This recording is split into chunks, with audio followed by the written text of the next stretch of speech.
Alright, welcome back. So in this video we're going to watch our final product. So let's click on the little graphic there, or the little link I should say, not the little graphic. I'm going to double click on project number 1, logo.movie, and let's hit play.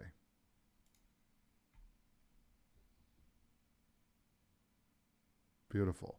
And you see how smooth it is. It's not overrushed, it's not too fast, it's not too slow, it's just right. Okay. It is only 4 seconds, but when I hit play, it pops open. It doesn't pop open. It transitions from 0 to 100 in a second. Okay, so you get kind of that quick effect. Then you have at least 1 second to enjoy it. And then it starts fading away slowly. So it's a smooth transition. So let's play it one more time. Let me hit play again.